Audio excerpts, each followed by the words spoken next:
Glórias a Deus. Você que está chegando agora, quero saudar você com a paz do nosso Senhor Jesus Cristo.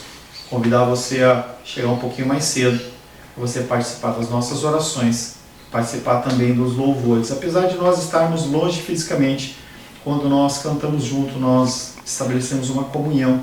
E isso é importante para mim e é importante para você. Depois de algum tempo, eu não me ative a ver desde quando nós estamos estudando Gálatas. Nós estamos passando hoje para a última aula. A estrutura do dia de hoje é a gente finalizar o capítulo 6 e fazer uma revisão geral do livro de Gálatas inteiro. Eu preparei 2 materiais separados exatamente para isso. Tá? Quero convidar você a abrir a palavra de Deus em Gálatas, capítulo 6. Nós vamos ler do verso 1 em diante. Gálatas, capítulo 6, verso 1 em diante. Interessante seria talvez ler do capítulo 1 em diante, mas vai tomar muito tempo. Eu sei que você pode fazer isso na sua casa. Assim diz a palavra de Deus, Gálatas, capítulo 6, verso 1 em diante.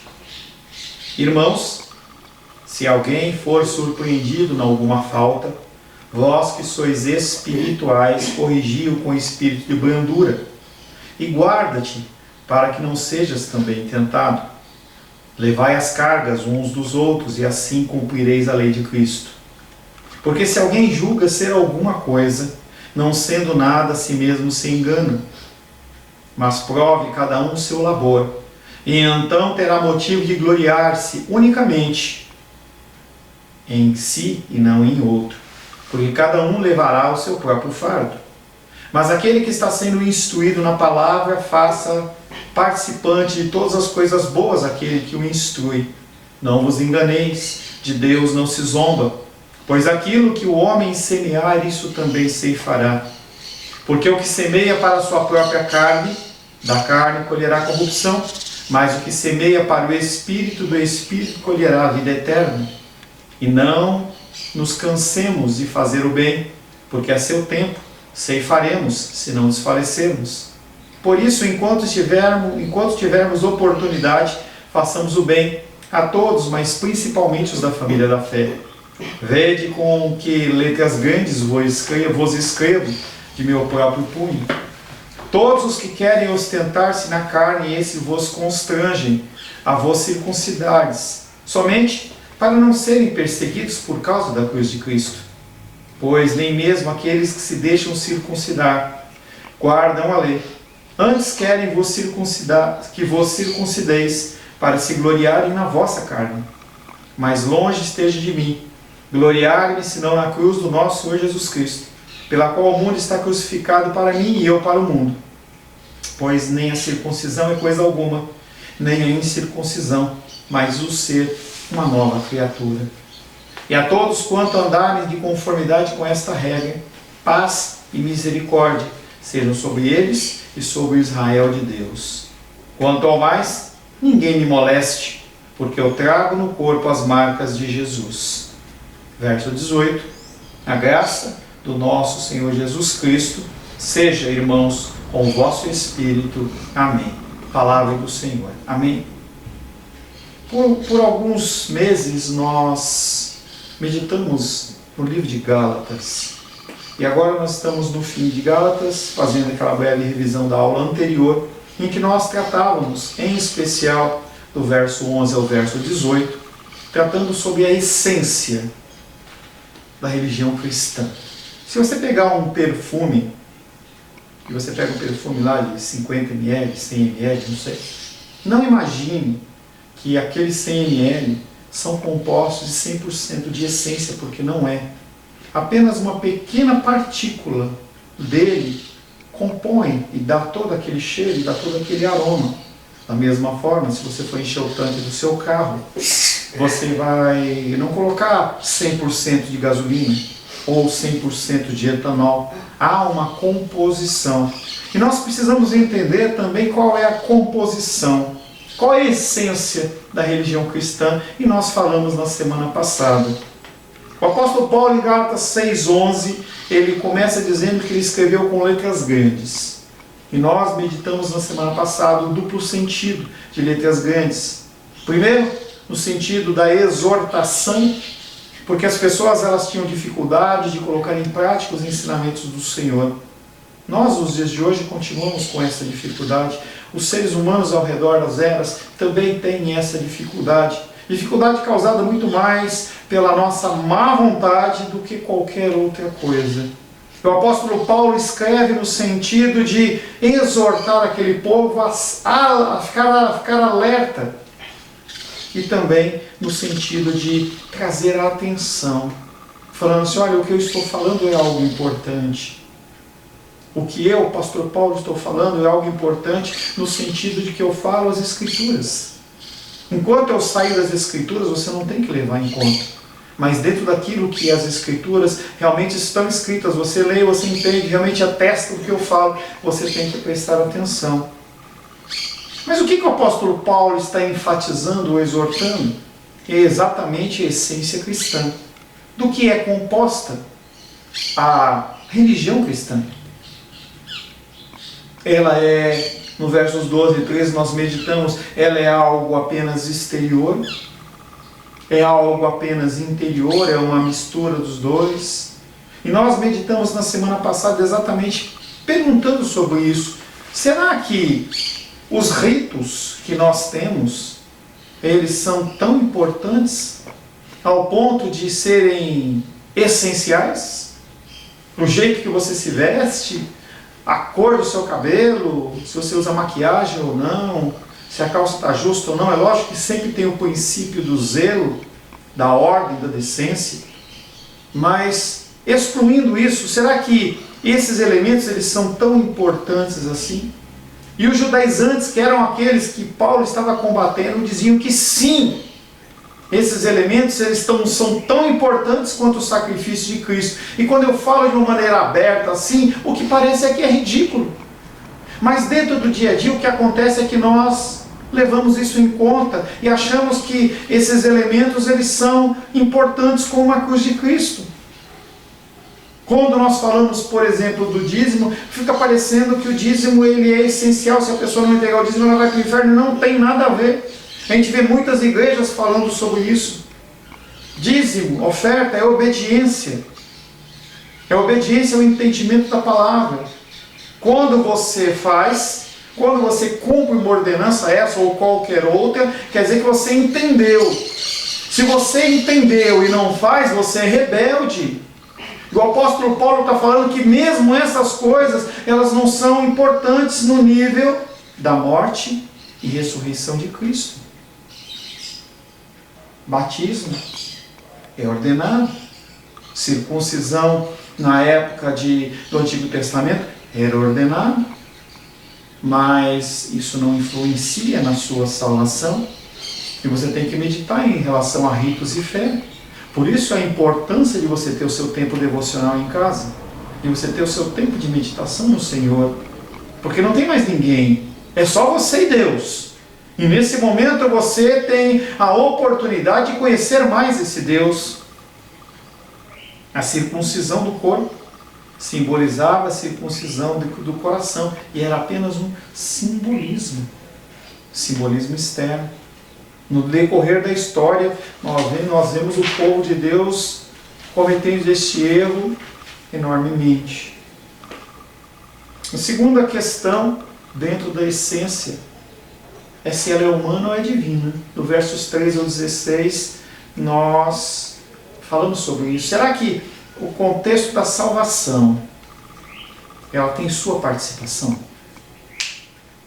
É só Deus? São os dois? É só o homem? Isso é importante para você definir em que Deus você crê.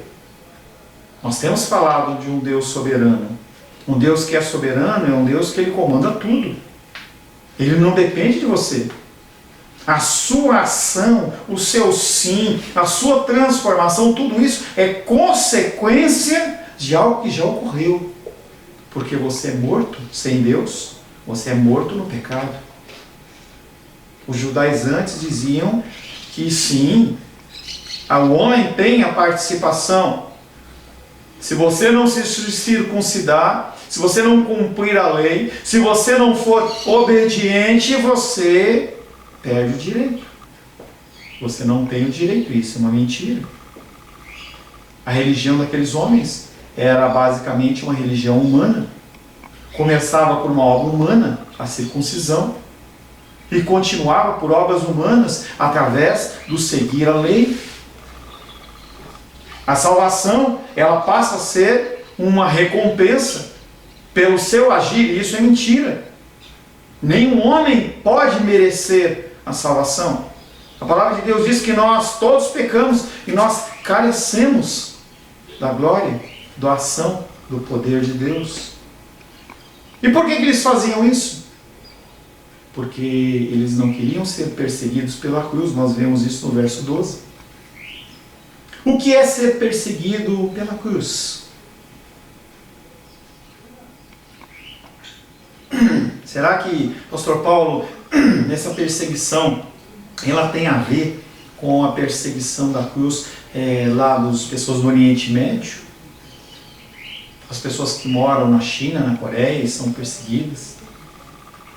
Muito mais que isso. Essa perseguição é uma perseguição física, ela existe. Mas a perseguição que o apóstolo Paulo está falando aqui é uma perseguição no sentido de você ser confrontado. Você ouvir as Escrituras, você ser confrontado e você ter que tomar alguma atitude. Algumas pessoas, elas pedem a minha ajuda. Pastor, eu preciso de ajuda. E o que acontece é que elas fogem da cruz. As pessoas, elas não querem ser confrontadas.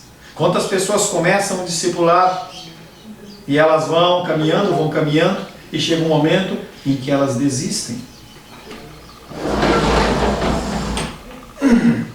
Porque elas não aguentam. Não é porque eu sou grosso ou eu sou duro, é porque a palavra ela é grossa. A palavra ela é dura. Quando você começa a enxergar os ensinamentos do Senhor, você tem duas opções. Ou continuar caminhando ou desistir. Muitos desistem. Ser perseguido pela cruz de Cristo não é algo fácil. Porque os ensinamentos, eles entram profundamente no meu coração e no seu coração. Toda vez que nós olhamos para a cruz, é como Jesus Cristo falasse assim: eu estou na cruz por sua causa. Nada na história ou no universo diminui tanto você quanto a cruz. Tanto diminui eu como a cruz. Nós nos vemos como nós realmente somos. Você pode ser casado, solteiro, jovem, idoso, criança. Quando você ouve a palavra e você é salvo, e você olha no espelho, se algo não te incomodar, é porque tem realmente algo muito errado.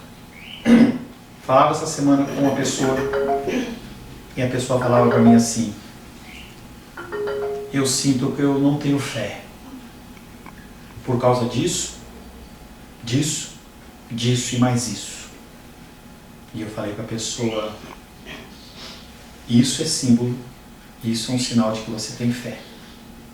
Porque apenas aqueles que são incomodados pelo Senhor são realmente salvos.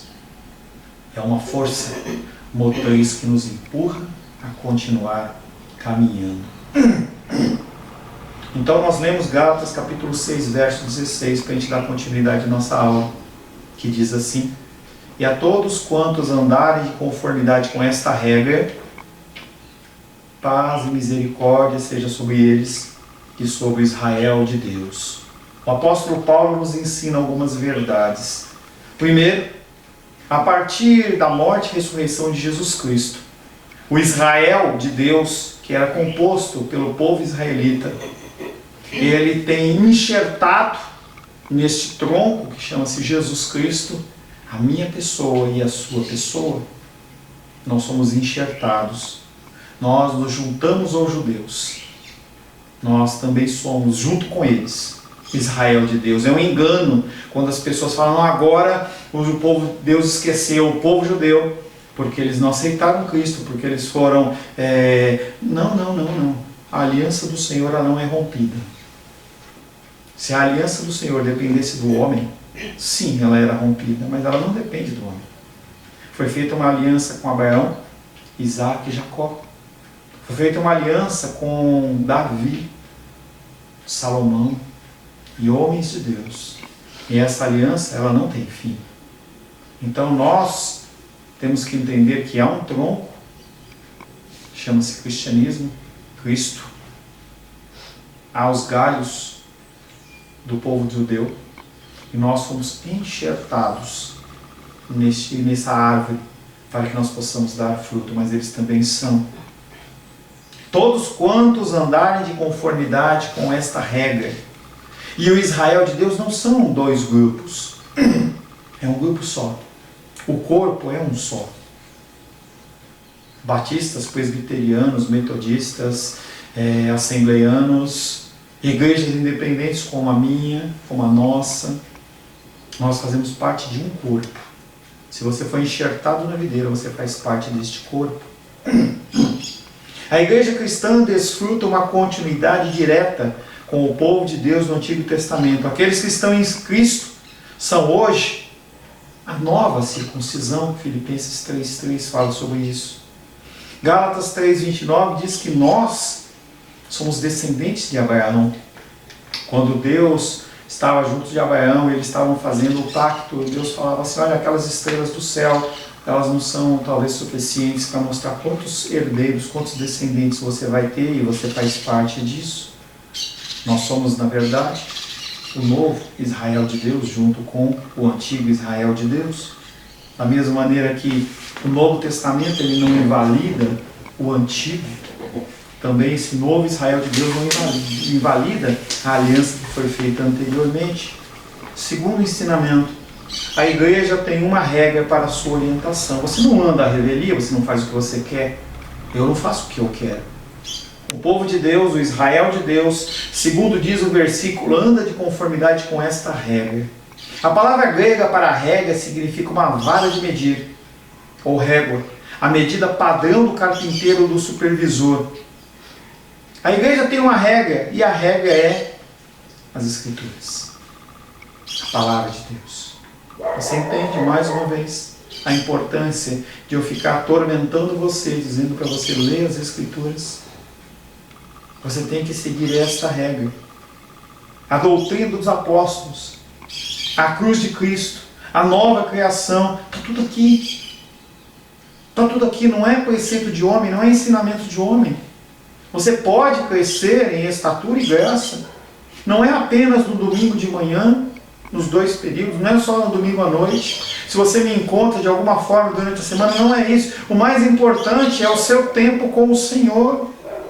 É o seu devocional. Você não pode se deixar ser tomado pelas atividades do dia a dia e você não ter um tempo com o Senhor. Falava com outra pessoa essa semana, falava, poxa, eu não tenho que visto no dominical. E a pessoa falou assim, ai pastor, eu troquei o dia pela noite por causa da pandemia. Não, isso não é desculpa. Isso não é desculpa. Isso é entregar-se aos prazeres, aos desejos da carne. Isso é pecado. Nós temos tempo para todas as coisas. E a terceira coisa, a igreja desfruta de paz e misericórdia apenas seguindo esta regra. Não quer dizer que você não vai ter lutas. As pessoas que ensinam que os cristãos não têm lutas, eles estão mentindo. Você tem lutas, que são lutas ferozes. Porque você tem a luta do mundo e você também tem a luta da perseguição da cruz na sua vida. Como pode a igreja ter certeza da misericórdia e da bênção de Deus? Como pode a igreja experimentar paz e unidade entre seus membros? A única resposta a essas duas perguntas é andar de conformidade com esta regra.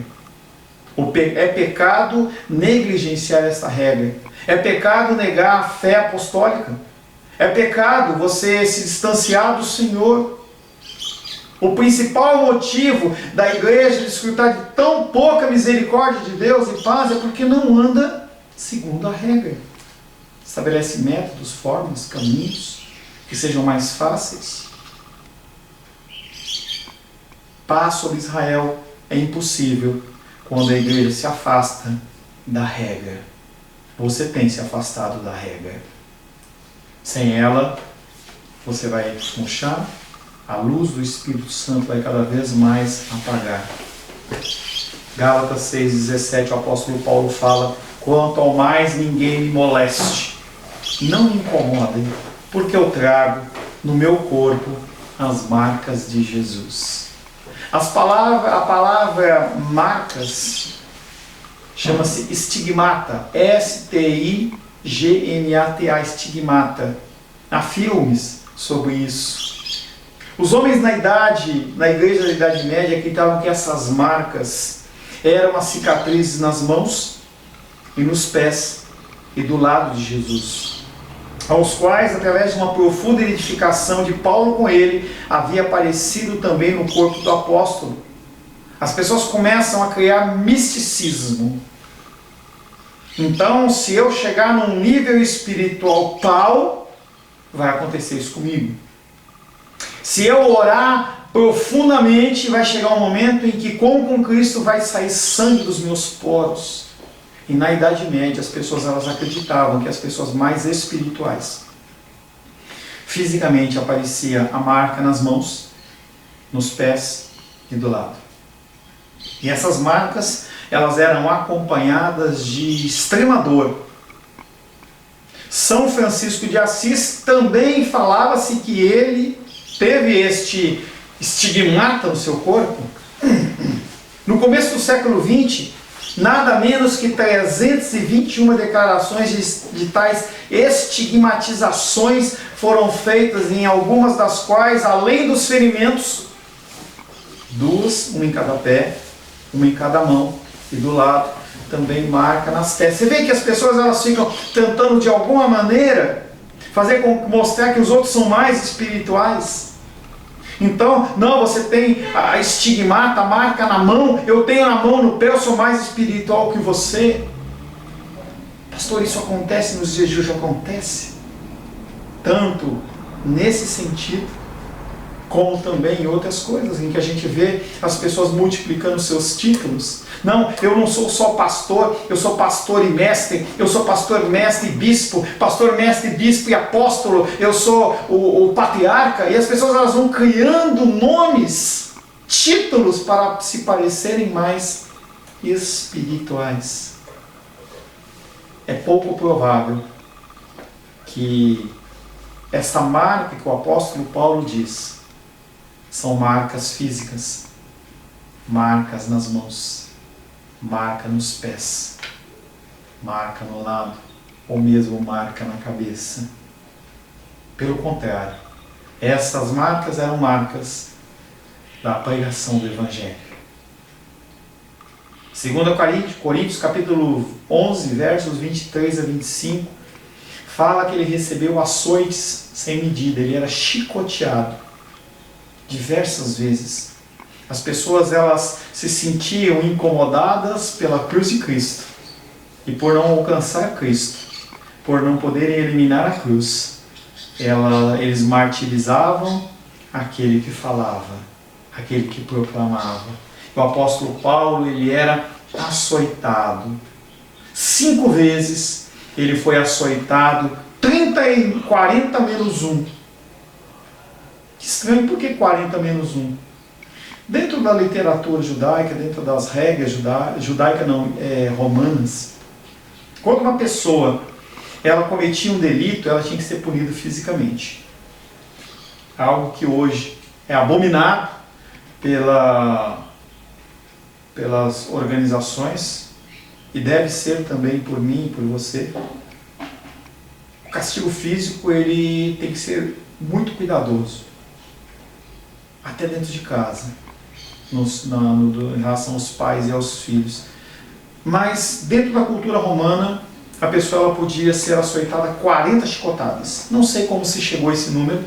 Era uma medida que eles entendiam que se a pessoa tivesse 41, ela morria. Então alguém falou assim, olha, o limite é 40. E aí a pessoa tomava 40 chicotadas e ela saía. Então, como o ser humano ele gosta de distorcer as regras, as pessoas dizem, bom, se a gente não pode dar 40, vamos dar 40 menos 1, e aí a gente dá 39, dá um tempinho, dá mais 39, e dá mais 39. O apóstolo Paulo passou por esse joguinho 5 vezes. 5 vezes. Ele foi apedrejado. Não é com pedrinha. Ele foi apedrejado e ficou dado como morto. Só pararam de apedrejar porque eu acho que tinha mais sangue ali e não se via nenhum tipo de movimento. Ele apanhou com varas, ele passou por naufrágios, ele foi picado por cobras, ele foi esbofeteado. Toda sorte de coisa o apóstolo Paulo passou. Alguns desses sofrimentos talvez tenham sido sofridos antes da ocasião em que escreveu esta epístola. Certamente ele já tinha sido apedrejado em Listra, uma das cidades da Galácia. Nós vemos isso em Atos, capítulo 14, verso 19, em que ele foi dado como morto. Os ferimentos que os seus perseguidores lhe infligiram e as cicatrizes que ficaram, ele diz, estas são as marcas de Cristo. Você precisa ter marcas de Cristo. Você não precisa ser chicoteado. Você não precisa ser apedrejado. A rejeição é uma marca. A luta que você tem para continuar perseverando com os seus familiares é uma marca. Ouvi essa semana também, a pessoa falava assim, pastor, eu não aguento mais, eu estou saindo daqui, tal fulano brigou, xingou. Marca de Cristo. Marca de Cristo. Você entende como nós queremos fugir disso? Nós não queremos sofrer. Nós não queremos estar num local em que se precisa de luz. Nós queremos estar num lugar iluminado, em que, se possível, eu posso desligar a minha luzinha e aproveitar que haverá um tempo, em Apocalipse, em que na cidade celestial não haverá sol, não haverá lua, não haverá luz, a luz será Cristo. Mas hoje, você, que sofre, que carrega as marcas de Cristo através da perseverança, através do zelo, através do amor, você é luz nesse lugar. Coloquei mais um peso nos seus ombros.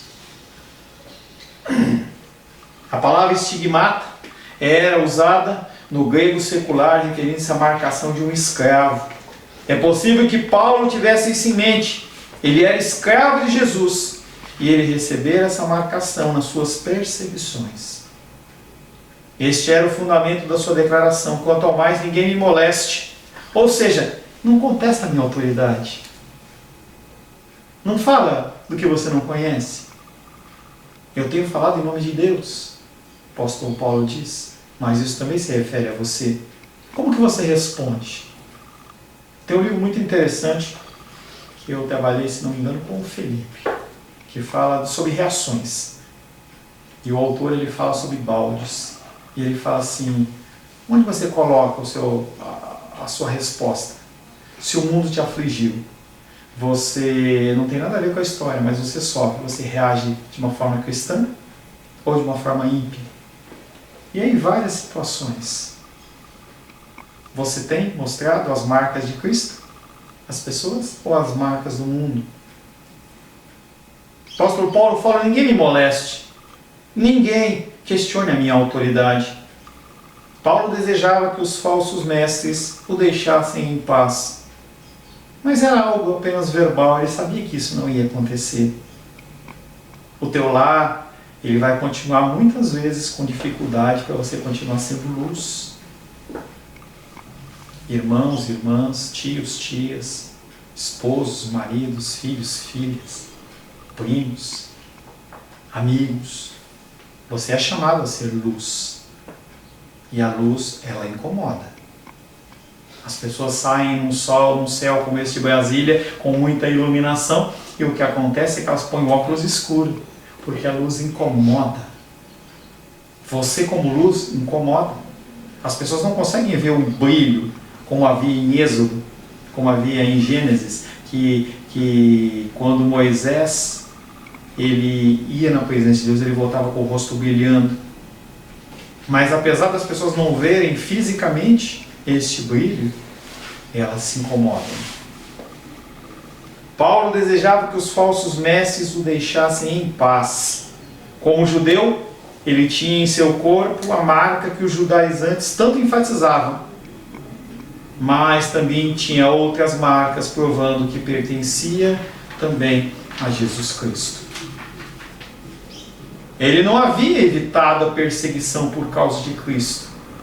Pelo contrário, ele carregava em seu corpo ferimentos que o marcavam como verdadeiro escravo, um devoto fiel de Jesus Cristo. Toda vez que você pensar em jogar a toalha, toda vez que você pensar em desistir, se você olhar profundamente, talvez você não veja fisicamente as marcas de Cristo em você, mas espiritualmente elas estão lá. Porque quando Deus olha para você, Ele vê o Filho dele. O Filho dele com marcas na testa das coroas de espinhos, as costas machucadas pelas chicotadas que ele levou, o lado furado, os pés e as mãos furadas. Ele vê isso em você. E aí finalmente, Gálatas 6,18. O apóstolo Paulo, ele finda como ele começou. Ele finda Gálatas 6,18 falando: a graça do nosso Senhor Jesus Cristo seja, irmãos. Ele não está falando com os judaizantes. Ele não está falando com os amorreus. Ele não está falando com os romanos. Ele está falando com os irmãos. A graça do nosso Senhor Jesus Cristo seja, irmãos, com o vosso espírito. Amém. Paulo iniciou a carta com essa saudação. Abre lá Gálatas 1:3. Gálatas capítulo 1, verso 3. Ele fala: Paulo apóstolo, não da parte de homens, nem por intermédio de homem algum, mas por Jesus Cristo e por Deus Pai, que os ressuscitou dentre os mortos, e todos os irmãos, meus companheiros da igreja, as igrejas da Galácia, graça. Gálatas 1:3. Gálatas capítulo 1, verso 3. Eu li do 1 em diante. Verso 3 fala: graça a vós outros, da parte de Deus, nosso Pai, e do nosso Senhor Jesus Cristo. Ele começa falando sobre graça. E ele finda a sua carta falando sobre graça. Sobre o que o apóstolo Paulo diz, sobre o que o apóstolo Paulo fala em Gálatas, graça. Paulo iniciou a epístola com a sua costumeira saudação e prosseguia expressando a sua admiração. Por que os Gálatas estavam abandonando tão depressa essa graça? Como é que o que eles acharam de tão bom fora para trocar pela graça de Deus? Comparativamente, dentro de um casamento, que é uma das figuras mais claras em relação à união de Deus conosco, como é que homens e mulheres eles adulteram? Eles buscam fora a satisfação em vez de dentro do seu próprio lar. Você entende que nós criamos uma série de coisas, ídolos no nosso coração, e nós, como os Gálatas, muitas vezes nós agimos desta mesma maneira, trocando a graça do Senhor por outra coisa? Realmente, toda a carta ela é dedicada ao tema da graça de Deus, seu favor imerecido para com os pecadores. Você não merece. Você não merece a graça. Pastor, mas eu sou tão bonzinho. Não é. Pastor, como é que você pode falar isso de mim? Eu vejo a mesma coisa no espelho quando eu olho. Nós não somos merecedores da graça. Toda a carta é dedicada ao tema da graça de Deus, seu favor imerecido para com os pecadores. E ele conclui com a mesma nota.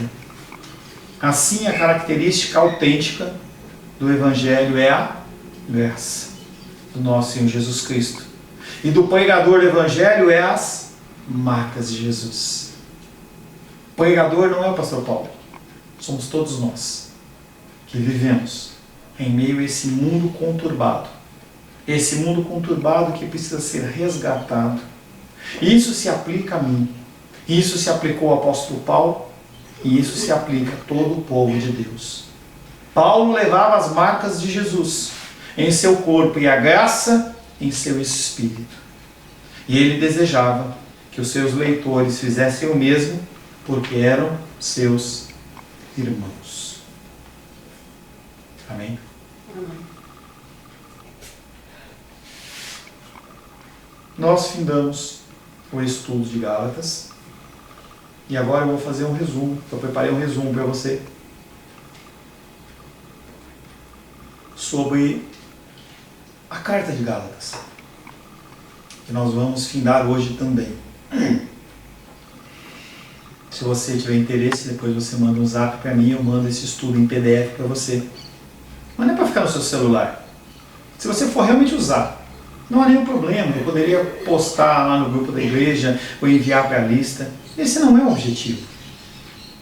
Eu quero que, se você realmente tiver interesse, você fala: pastor, eu quero reler Gálatas. Se não me mande mensagem só para parecer que você é espiritual. Não há necessidade, tá? Um resumo da mensagem da epístola aos Gálatas. Achei útil nesta conclusão rever os temas principais desta epístola. Nós andamos por vários meses, se não me engano até ano.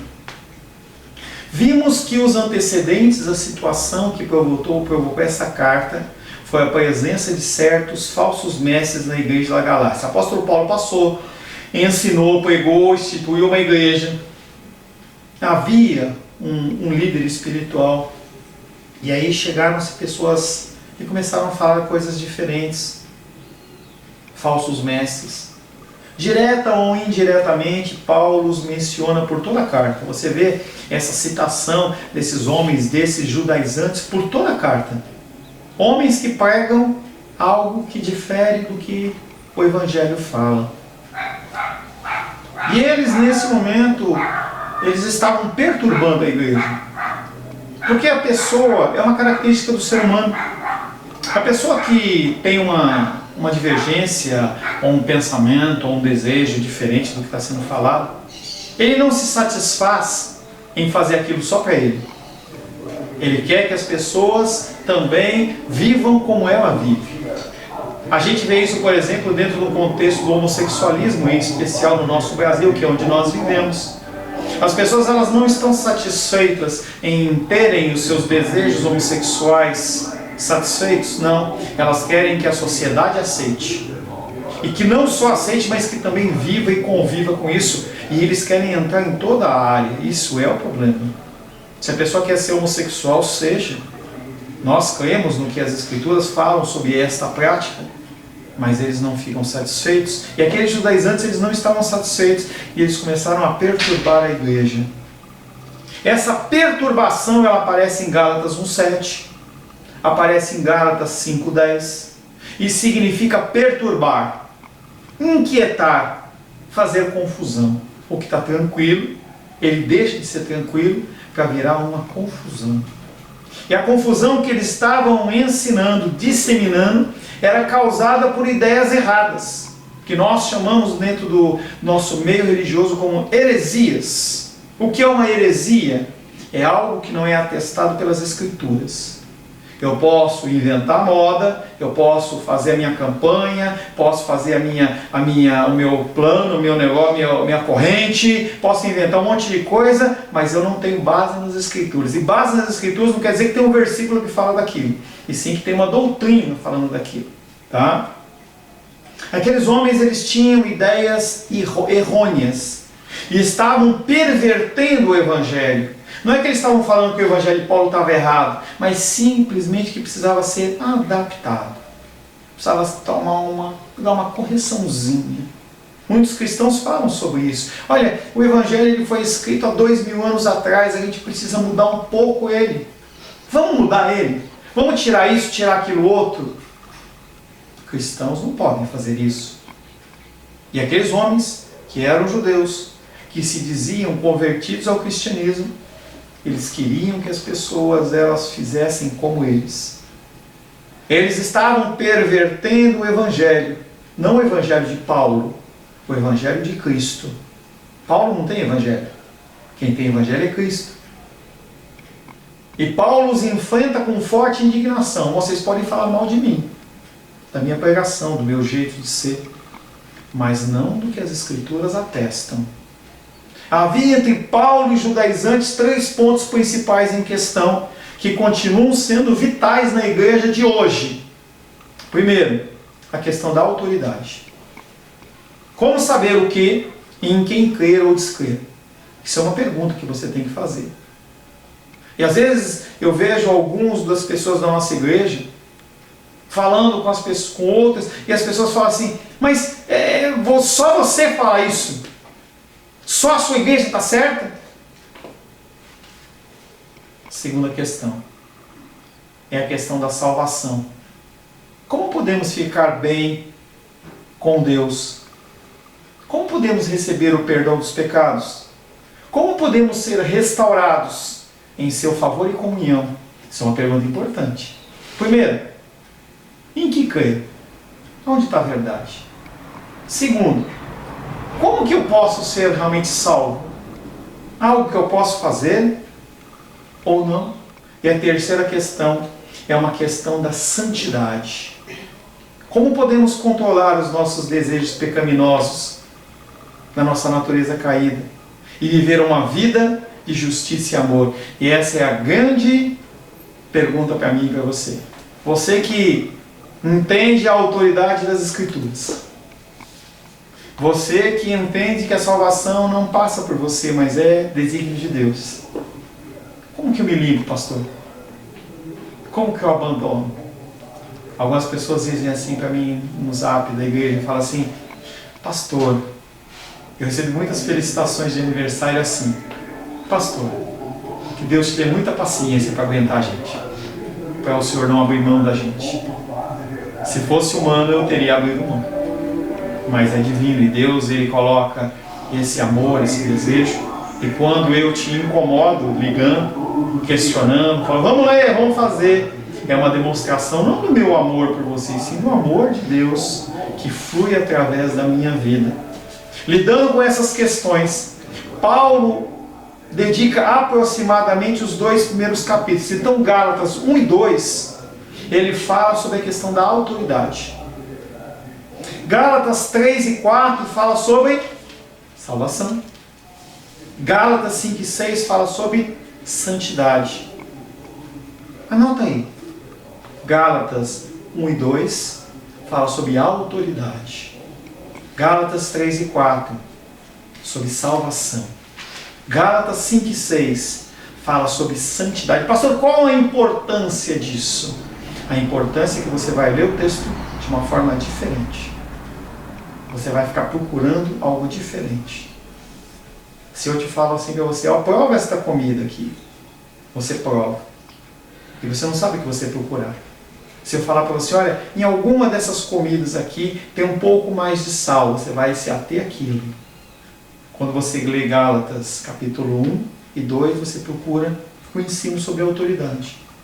3 e 4, salvação. 5 e 6, santidade. Nós vamos ter um breve intervalo agora e nós vamos retomar exatamente sobre esses 3 temas. Nós vamos falar sobre a questão da autoridade, sobre a questão da salvação e sobre a questão de santidade, segundo a visão de Gálatas. Aguardo você. Daqui a 15 minutos, são 10h30. Quando for 10h45, esteja a postos, porque nós vamos retomar esse estudo, que vai ser extremamente edificante para você. Te agradeço, porque você esteve até agora comigo. Vai tomar tua água, vai dar uma voltinha e volta, que no segundo período a gente finaliza esse estudo em nome de Jesus. Deus o abençoe.